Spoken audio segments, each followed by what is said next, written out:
سنخوض معاركنا معهم وسنمضي جموعا نغدوهم ونعيد الحق المغتصب. میرے دوستو، بھائیو، عزیزو، مختلف فتنے اور ان فتنوں کے حوالے سے چند باتیں عرض کی تھی۔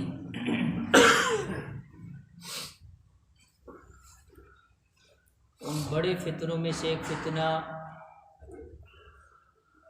وہ بد نظری کا فتنہ ہے۔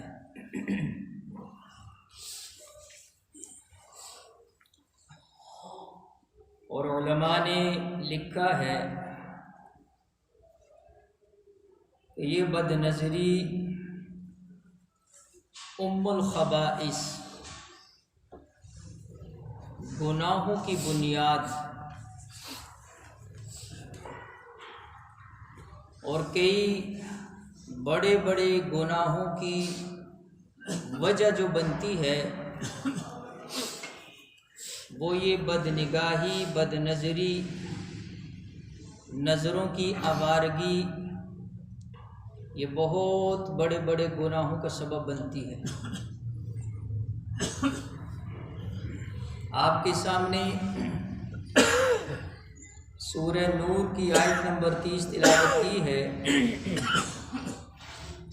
اور ایک حدیث اللہ کے نبی علیہ السلام کی،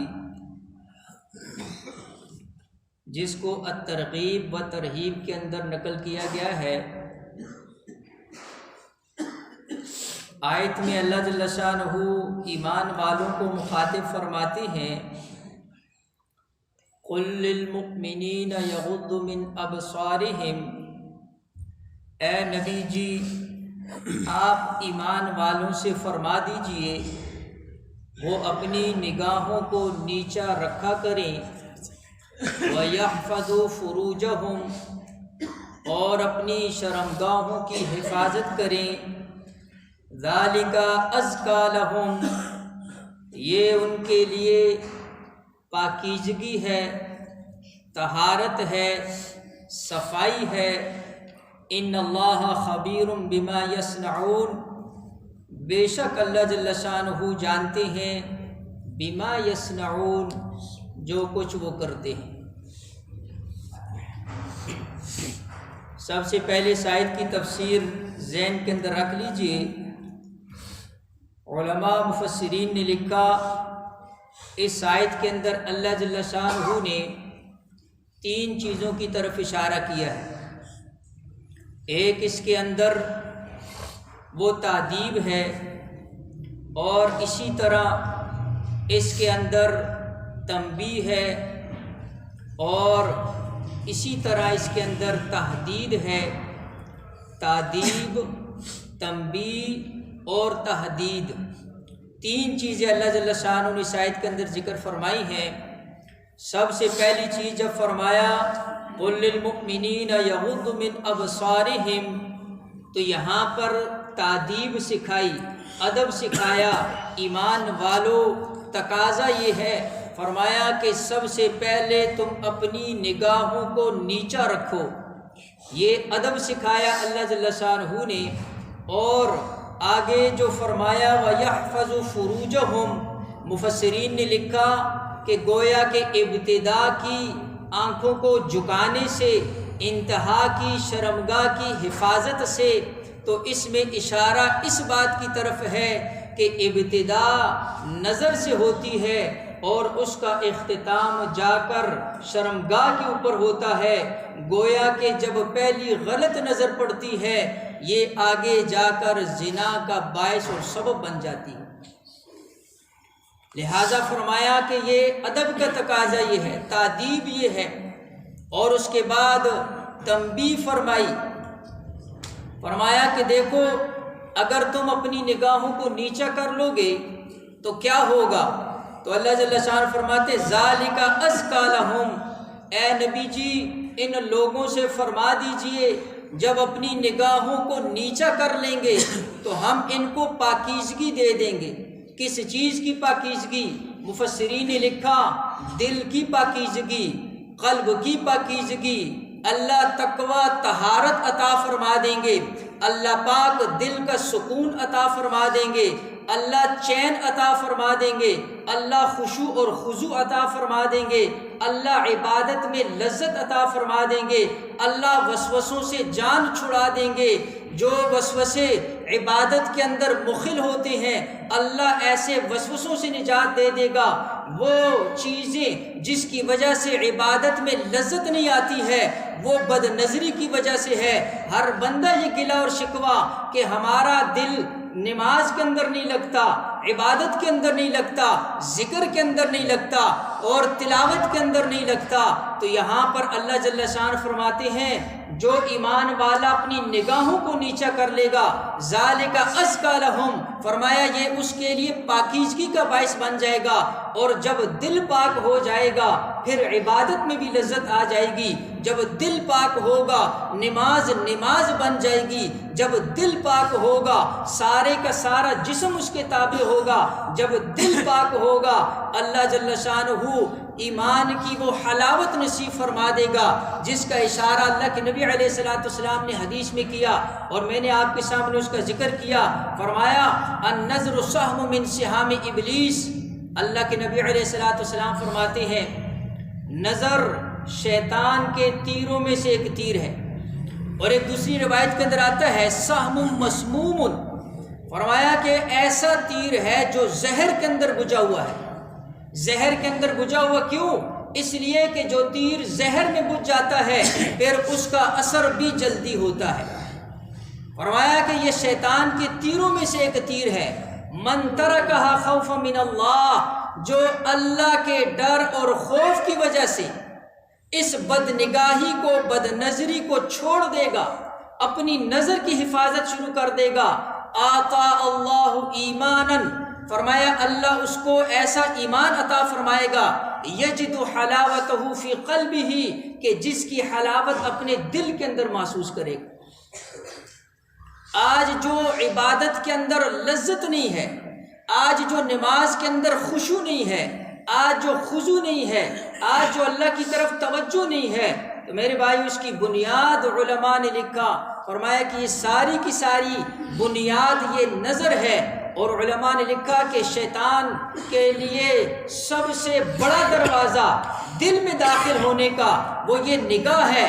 نگاہ کے راستے سے دل میں داخل ہوتا ہے، اور جب شیطان دل میں آ جاتا ہے پھر اس کے بعد وہ اللہ جل شانہ سے بندے کو غافل کر دیتا۔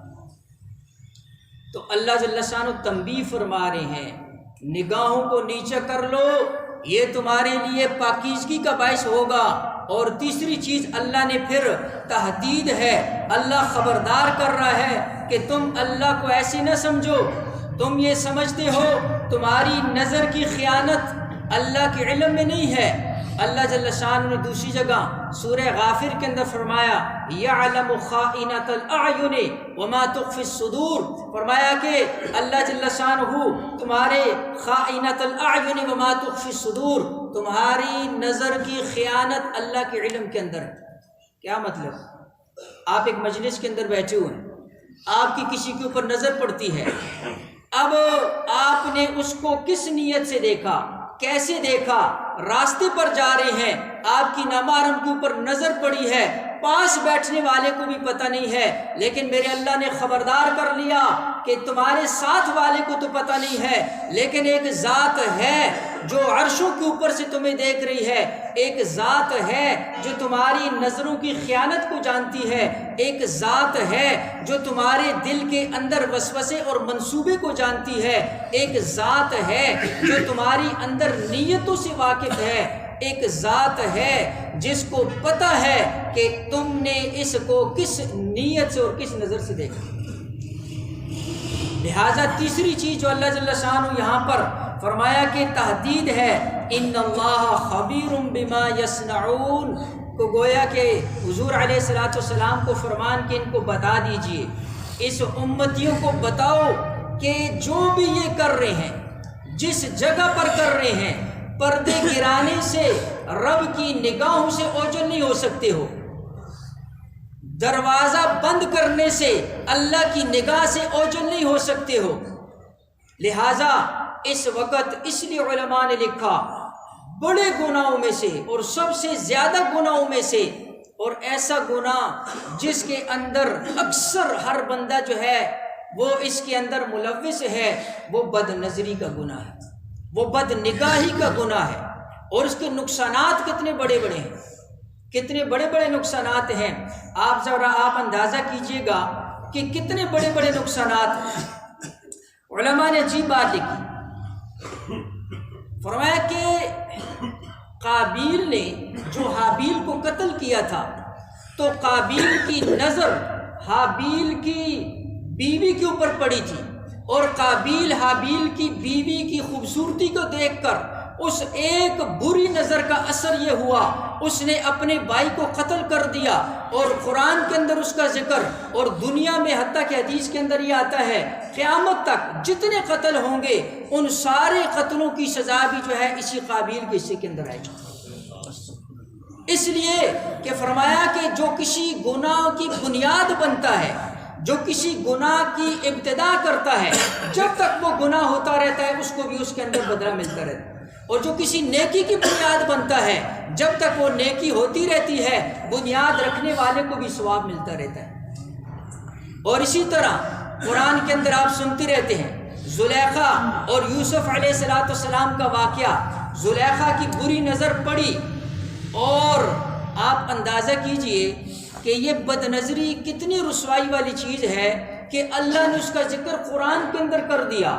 قیامت کی صبح تک، قیامت تک جب تک قرآن پڑھا جائے گا تو پڑھنے والا زلیخا کی اس چیز کو جو ہے وہ پڑھ کر اور اس کی رسوائیوں کے اندر اضافہ ہوتا رہے گا۔ لہٰذا یہ بد نظری علماء نے لکھا یہ انسان کو رسوا کر کے رکھ دیتی ہے، ذلیل کر کے رکھ دیتی ہے۔ اس لیے علماء نے عجیب بات لکھی، فرمایا زلیخا تو تمہیں ہر زمانے کے اندر ملیں گی، لیکن اے نوجوانوں تمہیں یوسف بننا پڑے گا، تمہیں یوسف جیسی طہارت اختیار کرنی پڑے گی۔ تو پھر اللہ جل شانہ ایسی حفاظت فرمائے گا جیسے اللہ نے یوسف علیہ السلام کی حفاظت فرمائی تھی۔ بند دروازے اللہ نے کھول دیے، بند تالے لگے ہوئے اللہ رب العزت نے کھول دیے، لیکن اس کے لیے کیا ہے کہ حضرت یوسف علیہ السلام علماء نے لکھا دوڑے دروازے کی طرف۔ اب پتہ ہے دروازہ بند ہے، پتہ ہے تالا لگا ہوا ہے، لیکن اللہ کو دکھایا مولا میری تو اتنی طاقت ہے میں دروازے تک جا سکتا ہوں، دروازہ کھولنا تیرا کام ہے۔ تو لہٰذا یوسف دوڑے، اللہ نے بند دروازے کھول دیے، اور قیامت کی صبح تک مجھے اور آپ کو پیغام دے دیا کہ تمہارا کام قدم اٹھانا ہے، تمہارا کام دوڑنا ہے، تمہارا کام میری طرف آنا ہے، میں بند دروازے نہ کھول دوں تو پھر کہنا۔ لہٰذا اس لیے اب آپ اندازہ کرو کہ انسان کی رسوائی اور ذلت کا کتنا بڑا ذریعہ ہے۔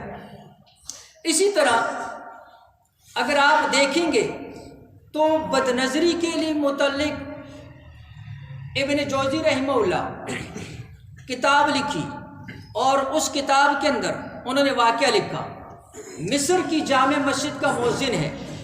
اب ظاہری بات ہے مسجد کا مؤذن جس کو جو رہتا ہی مسجد کے اندر، پھر وہ زمانہ اب وہ اتنے فتنوں کا دور نہیں ہے، لیکن کیا ہوتا تھا فرمایا کہ چھت کے اوپر چڑھ کر، اب وہ لاؤڈ سپیکر تو نہیں ہے، وہاں پر اونچی جگہ پر اذان دی جاتی تھی، مؤذن چھت کے اوپر چڑھتا ہے اذان دینے کے لیے، اور وہاں پر نظر خطا کھا جاتی ہے، پڑوسی نصرانی عورت کے اوپر، لڑکی کے اوپر نظر پڑ گئی،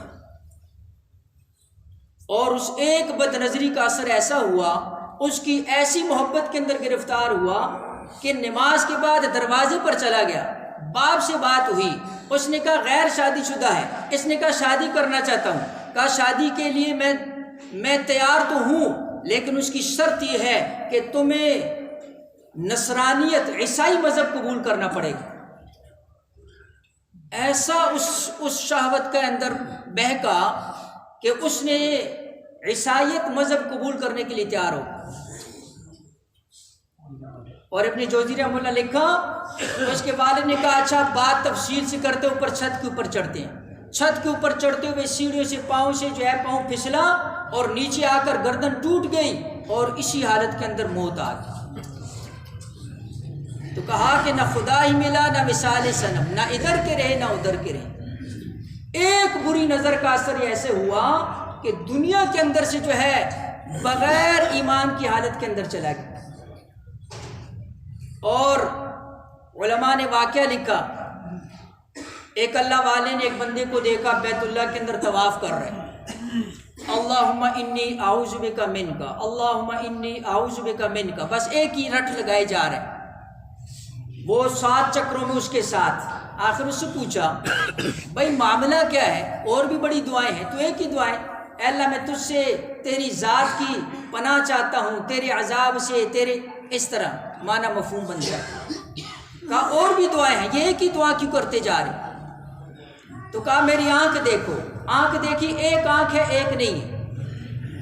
کہا اسی طرح طواف کرتے ہوئے میری نظر غیر محرم کے اوپر پڑی اور پھر میں اس کو دیکھتے ہی چلا گیا، اتنے میں ایک تھپڑ آیا اور میری آنکھ کے اوپر لگا اور میری آنکھ نکل کر باہر آ گئی، اور کہا گیا اگر دوبارہ دیکھا تو دوبارہ تھپڑ آئے گا، تیری دوسری آنکھ بھی نکل جائے گی۔ اس کے بعد سے میں اللہ رب العزت سے اس کے عذاب کی پناہ مانگ رہا ہوں کہ اللہ رب العزت نے مجھے میری اس گناہ پر اتنی جلدی پکڑ کر دیا۔ تو لہٰذا اللہ جل شانہ اگر کسی کو مہلت دیتا ہے تو اس کا یہ مطلب نہیں ہے کہ اللہ اس پر قادر نہیں، اللہ قادر ہے۔ اللہ ان نگاہوں، جس نے دیکھنے کی طاقت دی ہے، اللہ ان نگاہوں سے وہ دیکھنے کی طاقت چھین بھی سکتا ہے۔ لہٰذا اللہ رب العزت کی مہلت، اس کا یہ اثر نہیں ہونا چاہیے کہ ہم گناہوں کے اوپر گناہ کرتے جائیں۔ شیخ ذکر رحمۃ اللہ علیہ نے عجیب بات لکھی ہے، فرمایا کہ بد نظری کی وجہ سے اللہ عبادت کی توفیق چھین دیتا ہے۔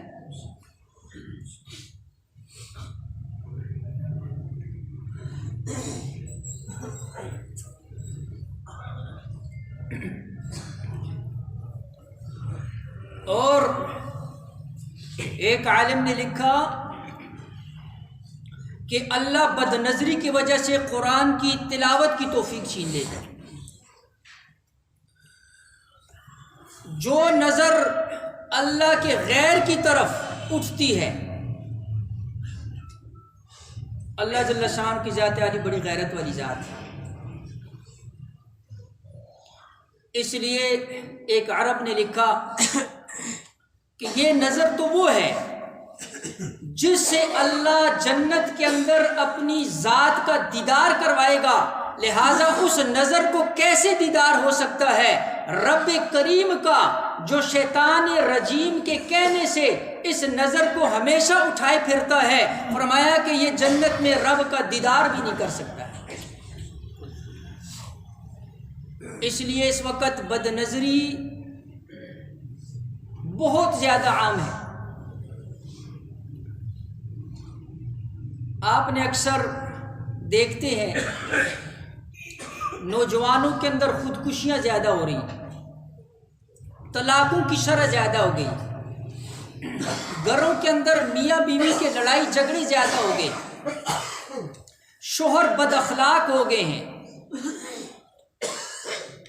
اولاد بد اخلاق ہو گئی ہے، بیٹیاں وہ بد مزاج ہو گئی ہیں، وہ نافرمان، بیٹے نافرمان۔